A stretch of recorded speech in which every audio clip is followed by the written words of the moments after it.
हमने शैतान वजीम बिस्मिल्लाहिर्रहमानिर्रहीम अस्सलाम वालेकुम। आज जो हम लोगों ने डिस्कस करना है लेक्चर नंबर 3 है रेट्रो केमिस्ट्री का one group disconnection CX means के अब हम लोगों ने आज जो स्टडी करेंगे वन ग्रुप डिस्कनेक्शन। अब वन ग्रुप डिस्कनेक्शन CX का क्या मतलब है? CX मीन कार्बन और हम लोगों ने कोई भी X हेट्रोएटम होगा उसकी डिस्कनेक्शन यहाँ पे आपको बताऊंगी। डिस्कनेक्शन मीन हम लोगों ने कैसे ग्रुप जो है उसको डिस्कनेक्ट करना है और उसको उसके जो हमारे पास मेन रिएक्टेंट है वहाँ तक पहुँचाना है। हेट्रो एटम जो है ना, यहाँ पे हेट्रो एटम को हम लोग डिस्कनेक्ट कराएंगे। हेट्रो एटम में भी नाइट्रोजन हो, ऑक्सीजन हो, सल्फ़र हो, ये जो है ना मेन जो है हमारे पास एलिमेंट्स हो सकते हैं। नेक्स्ट जो है here only one functional group disconnection, ये उन मॉलिक्यूल में होगा जिसमें जस्ट वन फंक्शनल ग्रुप हो। आप एग्जांपल के तौर पे समझें, फॉर एग्जांपल मेरे पास यहाँ पे कोई भी कार्बन हमारे पास एरोमेटिक कंपाउंड है, ठीक है। अब यहाँ पे मैं अगर डिस्कनेक्शन करवानी होगी तो हमारे पास यहाँ पे जस्ट एक ही फंक्शनल ग्रुप होगा। लाइक देखिए इसमें एक ही फंक्शनल ग्रुप जहाँ यहाँ पे पाया गया है, तो इस टाइप के मॉलिक्यूल में हमारे पास क्या होती है, CX जो है हम लोग वन ग्रुप CX डिस्कनेक्शन पढ़ते हैं। अब यहाँ पे आप लोगों को मैं कुछ जो है इंपॉर्टेंट टर्म्स के बारे में बताऊंगी। CX कनेक्शन के लिए आप लोगों की कुछ बेसिक्स रिवाइज करवाई जाएगी। अब हमारे पास कार्बोनाइल डेरिवेटिव्स क्या होते हैं? कार्बोनाइल डेरिवेटिव्स में आपको पता है कार्बोक्सिलिक एसिड हो गया। कार्बोक्सिलिक एसिड जो है ना आपको पता आगे फर्दर जो है क्या क्या बनाता है, acid halide, anhydride, ester, amide बनाता है। इनके आप लोगों को रिएक्टिविटी ऑर्डर का पता होना चाहिए कि सबसे ज़्यादा रिएक्टिव एसिड हैलाइड है। क्यों एसिड हैलाइड सबसे ज़्यादा रिएक्टिव है? क्वेश्चन आ जाता है क्या रीज़न होगी इसके रिएक्टिव होने की। आप देखें जब मैं एसिड हैलाइड का यहाँ पे स्ट्रक्चर बनाऊँ तो यहाँ पे हेलोजन जो है आप अच्छे लिविंग ग्रुप होते हैं। क्या होते हैं? अच्छे लिविंग ग्रुप हैं और वीक हमारे इसके पास बेसिक प्रॉपर्टी है। सो डेट्स वाई ये हमारे पास क्या है, मोर रिएक्टिव है, ठीक है। कोई चीज़ मोर एक्टिव कब होती है? जब वो वीक बेस हो। तो ये वीक बेस होते हैं और मोर एक्टिव होते हैं। सो डेट्स वाई हमारे पास एसिड हैलाइड जो है ज़्यादा रिएक्टिव है। और दूसरा केस हम लोग यहाँ पे अमाइड का देखेंगे। अमाइड का यहाँ पे क्यों ये हमारे पास कम रिएक्टिव है? अमाइड जो है ना ये लेस रिएक्टिव है क्योंकि स्टेबल होता है। क्यों स्टेबल है? अगर हमें अमाइड का स्ट्रक्चर बनाऊँ, अमाइड का अगर स्ट्रक्चर बनाए तो इसमें NH2 ग्रुप है। इसके जो लोन पेयर हैं ये रेजोनेंस में इन्वॉल्व होते हैं। रेजोनेंस में इन्वॉल्व होने की वजह से ये जो कंपाउंड है स्टेबल है। जो चीज़ स्टेबल होती है, अब ज़ाहिर बात है जब वो स्टेबल है तो वो क्यों रिएक्ट करेगी? हर चीज़ जो है स्टेबिलिटी चाहती है। तो ये तो पहले ही इतनी स्टेबल है, सो डेट्स वाई ये लेस रिएक्टिव होती है, ठीक है। अब नेक्स्ट जो है हमारे पास क्या है, RX है। RX मीन्स के X कोई भी हो सकता है, फ्लोरीन हो सकता है, क्लोरीन हो सकता है, बोरोमीन हो सकता है, आयोडीन हो सकता है। अच्छा, कभी किसी बच्चे ने क्वेश्चन ही पूछा है कि एस्टाटीन जो है वो भी हेलोजन है, बट हम राइट क्यों नहीं करते? इसकी रीज़न ये है कि एस्टाटीन जो है वो हमारे पास रेडियो एक्टिव एलिमेंट है। रेडियो एक्टिव एलिमेंट वो होते हैं जिसका हाफ लाइफ ही अनस्टेबल हो। सो डेट्स वाई जब इसका हाफ लाइफ ही बहुत कम है तो ये इतना एग्जिस्ट ही नहीं करता, तो हम लोग इसको यहाँ पे स्टडी भी नहीं इतना करते। अब हमारे पास RH जो है थायोल, थायोल जो है अगर RSH जो है इसे थायोल बॉन्ड कहते हैं हम लोग। थायो ईथर जैसे ROR ईथर होता है, ऐसे ही ये जो है इसे थायो ईथर कहते हैं। और ROH मीन्स यहाँ पे अल्कोहल वगैरह हो जाएंगे। तो ये हमारे पास ये केसेस हैं। नेक्स्ट हम लोग देखेंगे कि हमारे पास आगे हम लोग क्या इसको स्टडी करते हैं, उसको देखते हैं। Carbonyl derivatives. कार्बोनाइल डेरिवेटिव्स अभी मैं आप लोगों को ये इस वजह से रिवाइज करवा रही हूँ क्योंकि जब हम लोगों ने सिंथेसिस लिखनी है ना किसी भी कंपाउंड की, तो आप लोगों को उसके मेन कंपोनेंट पता हो, आप लोगों को उसके कैटलिस्ट पता हो कि किससे वो चीज़ बनी है। कार्बोनाइल डेरिवेटिव्स जो हैं मतलब कार्बोक्सिलिक एसिड के कौन कौन से डेरिवेटिव्स हैं? कार्बोक्सिलिक एसिड को अगर हम लोग थायनाइल क्लोराइड PCl5 के साथ रिएक्शन करवाएं तो एसिड हैलाइड में कन्वर्ट होता है, ठीक है। अगर हम लोग इसको एसिड को हम लोग दोबारा एसिड दूसरे एसिड के साथ रिएक्शन करवा दें तो एनहाइड्राइड बनता है। अगर एसिड की हम लोग हाइड्रोलाइसिस करवा दें तो एस्टर बनता है। अगर एसिड को हम लोग किसी भी अमाइन के साथ रिएक्शन करवाएं तो अमाइड। पहले याद रखिएगा हमारे पास अमाइड जो है इसकी डायरेक्ट जो है सिंथेसिस नहीं होती। अमाइड हमारे पास है, उसकी डायरेक्ट हम लोग सिंथेसिस नहीं कर सकते। नेक्स्ट अब हम लोग देखेंगे हमारे पास क्या है। एग्जाम्पल 1 से हम लोग स्टार्ट करते हैं डिस्कनेक्शन की, कि कैसे एग्जाम्पल हमारे पास स्टार्ट होगी, ठीक है। सबसे पहले हमारे पास एग्जाम्पल में है कि एस्टर दिया हुआ है। एस्टर आपको पता है कि हमारे पास C डबल बॉन्ड और ऑक्सीजन जो होता है इस ग्रुप को हम लोग क्या कहते हैं, एस्टर कहते हैं। अब डिस्कनेक्शन करनी है। अब हमारे पास दो पॉसिबिलिटी थी। एक तो पॉसिबिलिटी ये थी कि हम लोग डिस्कनेक्शन कहाँ से करते, यहाँ से डिस्कनेक्शन करते। दूसरी पॉसिबिलिटी ये जो यहाँ से मैंने डिस्कनेक्शन ब्लैक वाले से की हुई है। तो सबसे बेस्ट कौन सी डिस्कनेक्शन है? अगर मैं इसको यहाँ से डिस्कनेक्ट करूँ तो देखिए यहाँ पे कार्बोनाइल के यहाँ पे पॉजिटिव चार्ज आएगा और ऑक्सीजन पे नेगेटिव चार्ज आएगा। इधर से भी अगर करें तो हमारे पास ऑक्सीजन जो है, दूसरा अगर मैं आपको रूट इसका दिखाऊं तो हमारे पास क्या होगा, पी एच, और यहाँ पे पॉजिटिव चार्ज आ जाएगा, ठीक है।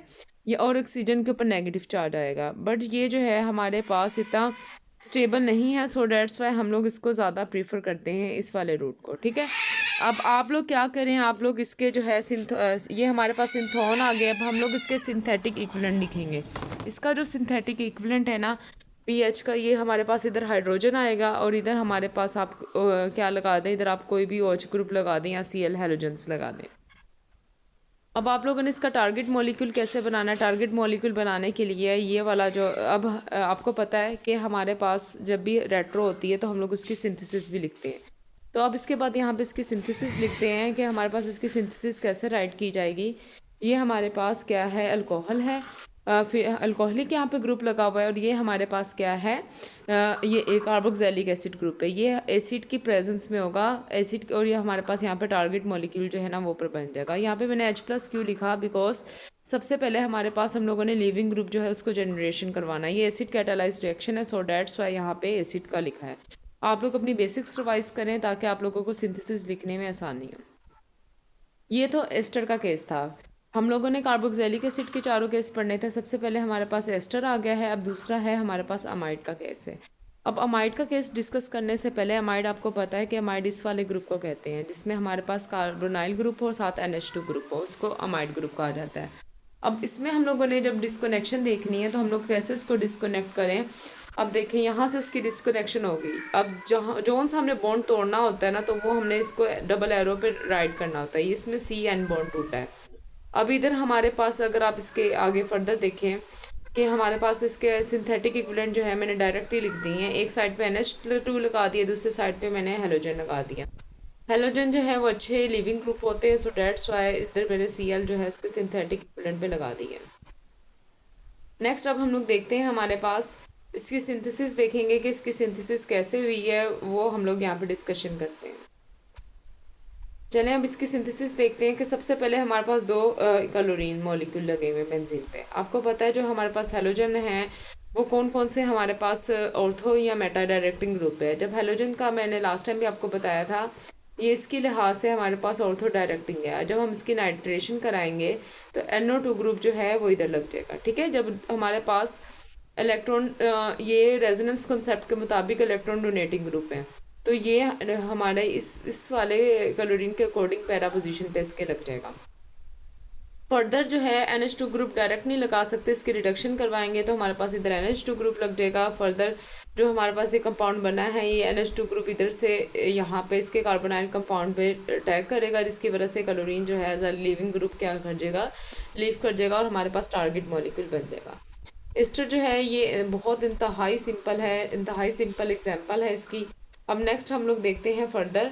अभी मैंने आप लोगों को पहले एस्टर का केस पढ़ाया है, अमाइड का पढ़ाया है, अब नेक्स्ट हम लोग ईथर का देख लेते हैं। ईथर का क्या केस है? ईथर जो है उसमें भी 1 ग्रुप CX डिस्कनेक्शन है। आप लोग ध्यान से देखें, जौन से भी मैं आपको डिस्कनेक्शन पढ़ा रही हूँ उसमें हमारे पास 1 ही फंक्शनल ग्रुप है। अब इसमें हमारे पास ईथर है, COC, मतलब ROR जो होती है लिंक है, जिसे ईथर बोलते हैं। अब इसकी डिस्कनेक्शन करवानी, अब इधर हमारे पास दो पॉसिबिलिटी है डिस्कनेक्शन। अगर मैं ऐसे फर्स्ट रूट से करवाऊँ, हमारे पास अगर यहाँ से डिस्कनेक्शन हो ये वाले रूट से, तो हमारे पास देखें ये फिनाइल है, फिनाइल के ऊपर CH2 और इसके ऊपर प्लस चार्ज आएगा, और ये हमारे पास यहाँ पे इसमें क्या हो जाएगा, कार्बोकटाइन जो है इसका आगे फर्दर रेजोनेंस का फिनोमेना स्टार्ट हो जाएगा। दूसरा देखें कार्बोकटाइन जो है ये किसी भी फिनाइल ग्रुप के साथ है, इस वजह से ज़्यादा स्टेबल है। दूसरा देखिए ये एलिफेटिक के साथ है, एलिफेटिक के साथ अगर यहाँ पे प्लस अगर लगा दें, अगर इस साइड से डिस्कनेक्शन करते हैं तो हमारे पास ये वाला कार्बोकटाइन बनना था, तो ये वाला कार्बोकटाइन हमारे पास इतना स्टेबल नहीं है। सो डेट्स वाई हम लोग इस वाले रूट को प्रीफर करते हैं, क्योंकि हमारे पास ये वाला जो कार्बोकटाइन बना है जो बेंजोनियम आयन के साथ आया है ये इंतहाई स्टेबल है। सो डेट्स वाई हम इसको प्रीफर करते हैं, और ये रेजोनेंस यहाँ पे करता है और इंतहाई ये हमारा स्टेबल है। सो डेट्स वाई इसको प्रीफर करेंगे। ये हमारे पास सिंथोन बन गया। आप इसके सिंथेटिक इक्विवेलेंट जो है ना, इधर Cl लगा लें, इधर OH ग्रुप लगा लें।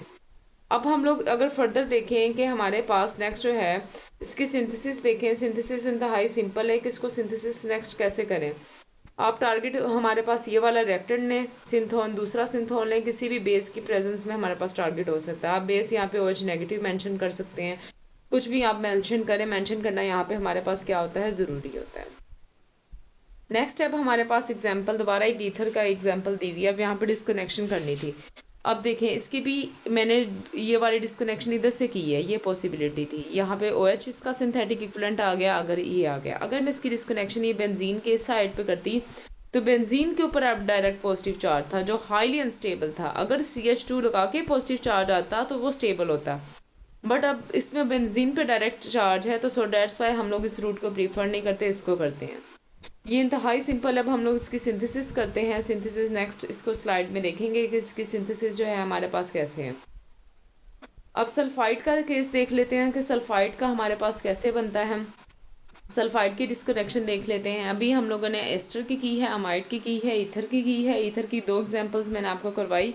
सल्फाइड की डिस्कनेक्शन करनी है। रूट आप लोगों ने देखना है यहाँ पे हमारे पास कौन सी डिस्कनेक्शन हो सकती है। यहाँ पे अब देखें, आपको ये S वाला जो है ना केस नज़र आ रहा है, मतलब CS थायोल हम लोगों ने थायो ईथर की डिस्कनेक्शन करनी है। तो क्या करेंगे, आप यहाँ से डिस्कनेक्शन करेंगे। इधर CS बॉन्ड टूटा है, इधर SS सिंथेटिक इक्विवेलेंट डायरेक्ट भी लगा सकते हैं, ज़रूरी नहीं हर दफ़ा सिंथोन लिखें आप लोग।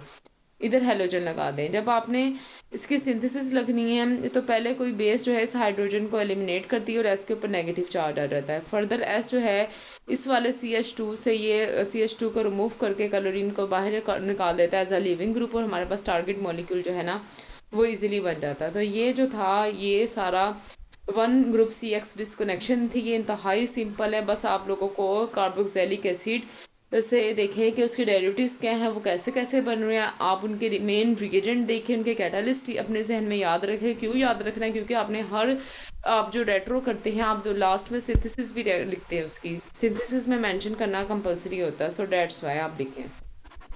अगर आप लोगों को लेक्चर पसंद आया है तो शुक्रिया, जज़ाकल्लाह।